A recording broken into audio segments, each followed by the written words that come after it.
여러분 안녕하세요. 상담가 겸 작가 장재열입니다.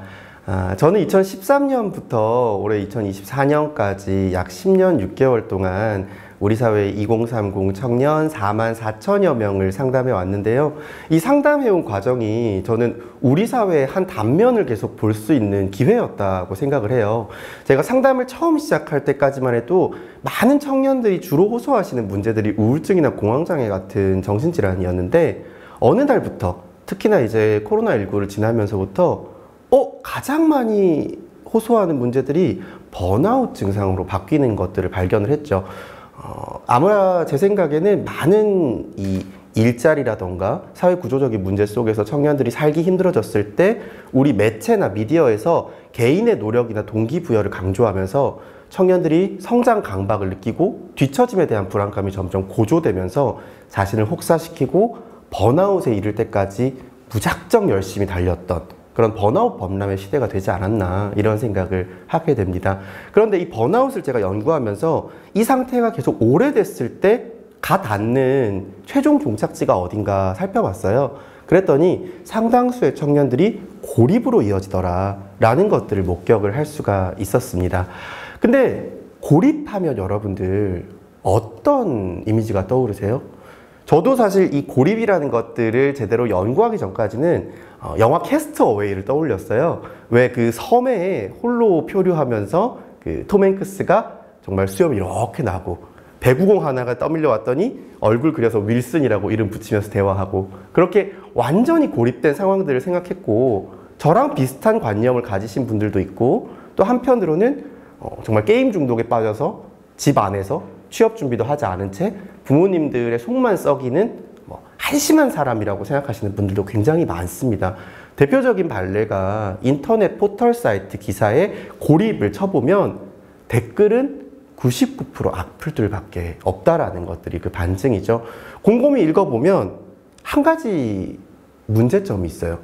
사람들이 고립이라는 단어를 은둔과 헷갈려 한다는 거죠. 사실 상담가였던 저조차도 이 개념에 대해서 명확하게 구분하지 못했던 세월이 꽤 길었던 게 솔직한 사실인데요. 사회적 고립, 이 고립이라는 단어, 소셜 아이솔레이션은 훨씬 더 넓은 개념입니다. 제가 오늘 얘기하고 싶은 이 고립은요, 은둔과는 약간 다른, 정확히 표현하자면 은둔보다 조금 더 확장되고 넓은 개념이라고 볼 수 있는데요. 은둔 청년이 집이나 방 같은 이 물리적 공간 안에서 나오지 않는 물리적으로 혼자인 상태라면 사회적 고립은 집 밖에 나가는 경우들이 많아요. 예를 들면 일도 다니고 알바를 다니기도 하고 편의점 가거나 식당 가거나 다 나간다라는 겁니다.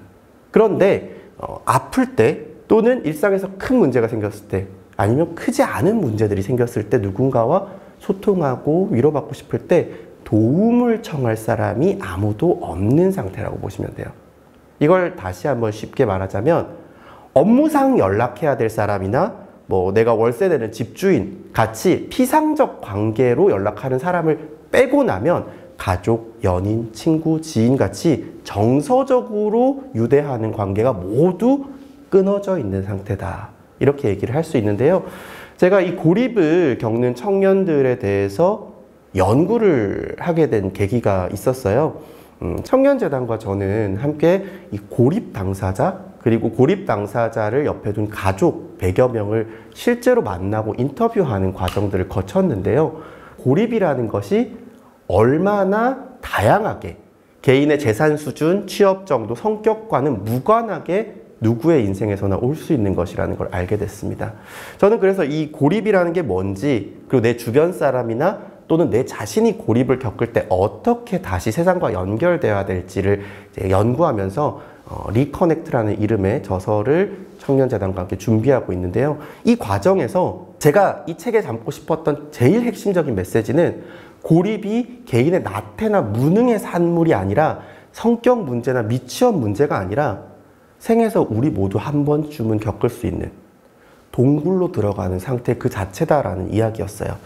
사실 제가 인터뷰를 100여 명 하면서 저조차도 상상하지 못했던 고립의 모습들을 봤거든요. 예를 들면 우리가 일반적으로 생각하는 장기 미취업 때문에 점점점 경제 사정이 어려워져서 친구들 만나서 소위 n분의 1로 식비 내는 것조차 힘들다 보니까 돈 아낄 겸 약속들을 취소했다가 점점 고립되는 유형의 청년들도 있었어요. 분명히 많았습니다. 하지만 이런 경우도 있었다는 거죠. 남편이 대기업의 해외 주재원으로 파견을 가게 된 거예요. 환경적으로 남편의 파견이 나의 경력 단절이 되고 나의 소통 부족이 되는 고립 청년도 있었고요. 또 승무원이나 여행업계 같이 코로나19로 인해서 채용문이 완전히 봉쇄됐던 업계의 경우는 그때 당시에 반년만, 1년만 기다리면 채용시장이 열리지 않을까라고 기다렸다가 그 자체로 쭉 장기 미취업이 된 청년들도 있었습니다. 생각해 보세요. 이 청년들을 단순히 무능하다라고 생각하기에는 제가 한번 배웠던 사례자 중에는 너무너무 완벽한 여행업계 취업 스펙을 가진 청년이 있었습니다. 그래서 이 관광 관련 전공을 하고 모든 스펙이 관광업계에 맞추어져서 채용을 준비하던 청년이 그래, 일자리가 막혔으니 다른 일자리, 다른 분야로 지원해보자라고 할 때 채용을 하는 사람 입장에서는 어떻게 생각할까요? 아, 이 청년은 너무 관광업계에 딱 포커스가 된 인재인데 우리 일자리에서는 오래 지나지 않아서 퇴사하겠구나. 이런 인식으로 인한 지속된 미취업이 이 청년의 잘못이라고 할 수 있을까? 이 청년의 나태라고 할 수 있을까? 그렇지 않더라는 거죠. 환경적 요인들이라는 겁니다. 또 한편으로 블랙 기업이 너무너무 많아지면서 이런 사례자도 만날 수 있었는데요. 청년이 일을 하는 과정 속에서 소위 이 조직의 대표가 한 명을 찍어놓고 괴롭히는 타입인 겁니다. 그래서 이 가장 늦게 조직에 들어온 청년이 지속적인 폭언과 폭력을 당하다가 회사 복도에 무릎을 꿇게 될 정도로 강한 폭력을 당했어요. 이로 인해서 PTSD를 겪게 되고 정신적 문제를 겪게 되면서 재취업하기를 두려워하고 방 안에 틀어박힌 청년을 그 역시 개인의 나태나 무능이라고 말할 수 있을까? 저는 그렇지 않다라고 생각을 했습니다.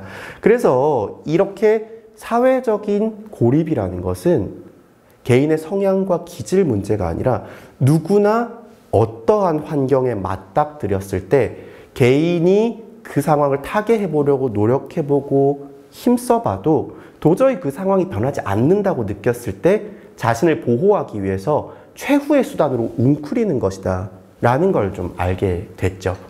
그렇다면 이 사회적 고립을 우리는 어떤 시선으로 바라봐야 될까? 저는 이 고립에 대해서 무조건 온정적인 또는 동정적인 시각을 갖자고 말하고 싶지는 않아요. 왜냐하면 앞서 말씀드린 대로 100여 명의 사례자 중에 정말 우리가 갖고 있었던 편견, 아, 저건 저 사람의 개인의 나태 같은데 라는 분들도 분명히 있었어요. 그래서 제가 말씀드리고 싶은 건 객관적 시각을 갖는 것이 중요하다는 겁니다. 너무 따스한 시각도 저는 과하다고 생각을 하고요. 반대로 너무 공격적인 시각도 이 고립 청년들에게 또는 우리 사회 전반에 도움이 되지 않는 시선이라고 생각을 해요. 그래서 저는 이 에피소드 하나를 좀 들려드리고 싶은데요. 제가 이 연구 과제를 수행하던 어느 날 너무 잠이 안 와서 이제 밤에 담배를 피우러 나갔는데 한 할아버지 한 분이 강아지 한 마리를 데리고 오셨는데 형편이 넉넉진 않으셨나 봐요. 강아지 유모차를 사주고 싶었는데 돈이 없으셨대요. 노란 박스 있죠? 그거랑 사람 유모차를 이렇게 뜯어가지고 조합해서 강아지 유모차를 DIY로 만들어 주신 거예요. 그래서 제가 너무 예뻐서 할아버지한테 말을 걸었죠. 어떻게 이렇게 손재주가 좋으세요? 어우, 이 강아지는 너무 행복한 강아지다. 그랬더니 이 할아버지가 자기 살아온 이야기를 막 하시는 거예요. 근데 85세가 되셨는데 아무랑도 대화나 연락을 하지 않는데요. 그래서 무슨 사연이 있으실까? 저는 또 이제 상담가 특유의 오지랖으로 할아버지랑 한참 대화를 나눴죠. 근데 이 할아버지가요, 우리가 소위 요즘 말로 하는 인싸의 삶을 살아오셨어요. 이렇게 말씀을 하시더라고요. 나는 어린 시절부터 젊은 시절, 중년기까지 항상 사람들에게 둘러싸여서 살아왔다. 학교 선생님을 하고 또 이제 아내와도 금슬이 좋았고 주변에 늘 사람들이 많았고, 그런데 내 나이쯤 되니 어쩔 수 없이 홀로 됩디다 라고 얘기를 하시는 거예요. 제가 왜요? 이랬더니 사모님도 먼저 별세하시고 이제 친구 지인들도 하나씩 죽음의 경계를 넘겨들면서 내가 어떤 문제를 갖고 있지 않아도 내가 홀로 되는 시간을 맞닥뜨렸다는 거죠. 그러면서 이 할아버지가 어떻게 말씀하셨냐면, 살면서 혼자 되는 연습을 한 번쯤은 내가 했었어야 되는데, 나는 언제나 사람들 속에 있었고 혼자 있는 사람들은 무언가 수줍은 사람들, 무언가 모자라는 사람들이라고 편견을 갖고 있었던 것 같다. 삶에서 누구나 한 번쯤은 혼자가 되는 순간이 통과 의례처럼 있는 것 같다. 나는 철이 덜 들어서 늙음하게 그걸 겪네요. 이러시는 거예요. 제가 그 말씀을 들으면서, 그래, 고립이라는 것은 비단 어떤 세대의 문제가 아니라 우리가 삶에서 한 번쯤은, 꼭 한 번쯤은 겪고 넘어가야 하는 생애 통과 의례구나 라는 걸 공감할 수 있었어요. 누군가는 그게 노인기, 누군가는 청년기일 뿐인 거죠. 그래서 저는 이 고립에 대해서 우리가 어떠한 시선을 갖기보다는 나에게도 언제나 일어날 수 있는 일, 또는 내 주변 사람에게도 언젠가 일어날 수 있는 일이다라는 시각을 가지고 비판이나 평가보다는, 그래서 우리는 어떻게 해야 될까, how to를 공부하고 인지하는 게 훨씬 더 좋은 세상을 만드는 길이라고 생각합니다. 그래서 오늘 제가 딱 2가지 정도만 여러분들께 맛보기로 이 테라피를 좀 권해드리려고 하는데요. 내 주변 사람들이 고립을 겪고 있다라고 느껴졌을 때, SNS에 게시물도 잘 안 올라오고 소식도 좀 뜸해졌을 때 우리가 어떻게 그 사람들을 도울 수 있을까, 첫 번째로 알려드리고 싶습니다. 저는 생즉하라는 줄임말을 만들었었는데요. 이게 뭐냐면 생각나는 즉시 카톡하기예요. 그래서 이 고립을 예방하는 가장 좋은 방법이 뭘까 생각을 했더니 의외로 특별한 것들이 아니더라고요. 고립 당사자들과 인터뷰를 하면서 제일 많이 느꼈던 게 뭐냐면, 고립 당사자들이 이런 이야기를 하시더라고요. 부탁받지 않은 조언은 폭력으로 다가온다. 그러니까 이렇게 좀 해봐, 너 좀 뭐라도 해야 되지 않겠니? 왜 그러고 있어? 이런 메시지들보다는 정말로 잘 지내는지, 그냥 이유 없이 또는 조언이나 훈계하려는 의도 없이 물어주는 안녕에서 굉장히 많은 위로와 연결감을 느낀다라고 해요. 그래서 여러분들, 내 주변에 있는 가족, 친구, 지인이 서서히 연결이 끊어지고 무언가 그 사람의 생애 동굴 속으로 들어가고 있는 느낌이 든다면 너무 어렵게 생각지 마시고, 그 사람이 문득 떠오를 때 걔 잘 사나? 그럴 때 우리 요즘에는 SNS 들어가 보거나 잘 살겠지 뭐 이러고 넘길 때가 많은데요. 생각나는 즉시 카톡하는 것, 그리고 그냥 생각나서 카톡했어라고 솔직하게 말해주는 것, 그 정도만으로도 나의 안녕을 궁금해해주는 사람이 있구나라고 고립 당사자들에게 큰 힘이 될 겁니다. 그리고 이제 2번째로, 나도 모르게 점점 고립으로 빠져들고 있는 것 같다라는 생각이 드시는 당사자분들께도 한 가지 추천해드리고 싶은데요. 바로 위시리스트라는 항목이에요. 우리가 왜 투두 리스트는 많이들 아시죠? 우리가 칼렌더나 또는 뭐 이렇게 다이어리 같은 거 쓸 때 매일매일 해야 할 일들을 씁니다. 그런데 많은 고립 당사자들이 내가 해야 될 일에 파묻혀서 너무 많은 역할들에 애쓰다가 나를 잃어버리고 고립하는 경우가 많은 것 같아요. 그래서 이럴 때 다시 나를 찾아갈 수 있는, 그리고 무엇보다 내가 나에게 안녕을 좀 얘기해 줄 수 있는 글쓰기 테라피가 바로 위시리스트인데요. 내가 해야 될 일들 다 지워버리시고요. 그냥 A4 용지 하나를 꺼내서 내일 내가 뭘 하고 싶은지를 쓰는 겁니다. 그래서 저 같은 경우도 이 위시리스트를 한 6개월 전부터 써보고 있는데요. 이런 것들이에요. 아무리 바빠도 잠깐 사우나 가서 30분이라도 있다 나오기. 저는 목욕 기침이거든요.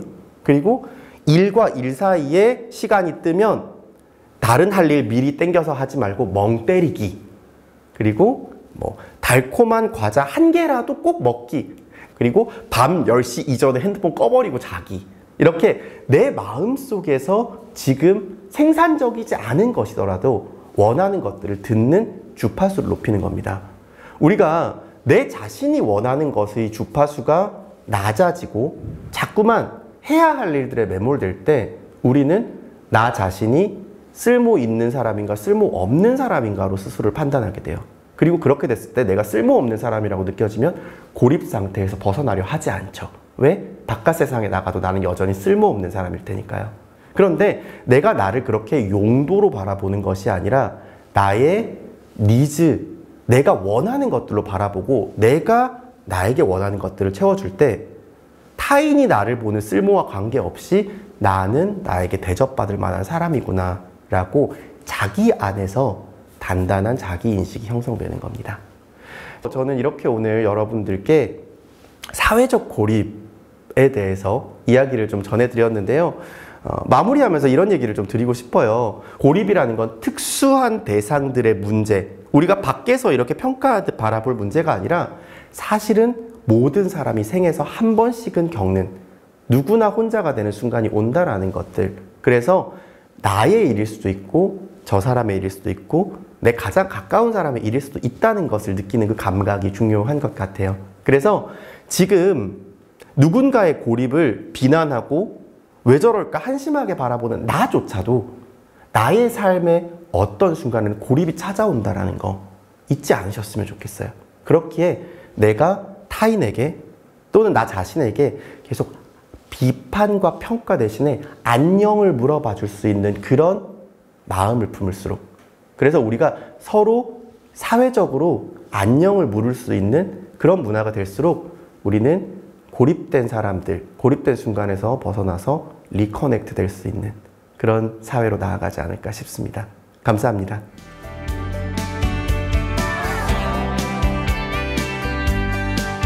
우리가 겪고 있는 문제의 대다수는 우리의 잘못이 아니라 지난 시절부터 계속 쌓아온 기성세대 그리고 한국 사회의 모순이 우리에게 파편처럼 튄 것이라는 얘기를 하고 싶어요. 즉 우리가 일자리를 구하지 못해서 스스로가 못난 사람이라고 생각하는 것은 사실이 아니라는 거죠. 우리가 겪고 있는 많은 문제들 중에 상당수는 지금까지 오랜 세월 동안 누적되어 온 한국 사회의 문제입니다. 그래서 내가 겪고 있는 이 순간, 이 상황의 문제들을 자기 탓으로 계속 자책하고 화살을 돌리지 않으셨으면 좋겠어요. 오히려 그 대신에 그 에너지를 바깥으로 돌려서 왜 우리 사회는 이렇게 된 걸까 의문을 가지고 그 의문을 가진 사람들과 함께 대화하고 연대할수록 우리가 고립된 한 개인이 아니라 사회를 변화시킬 수 있는 한 시민이 될 수 있다고 생각합니다.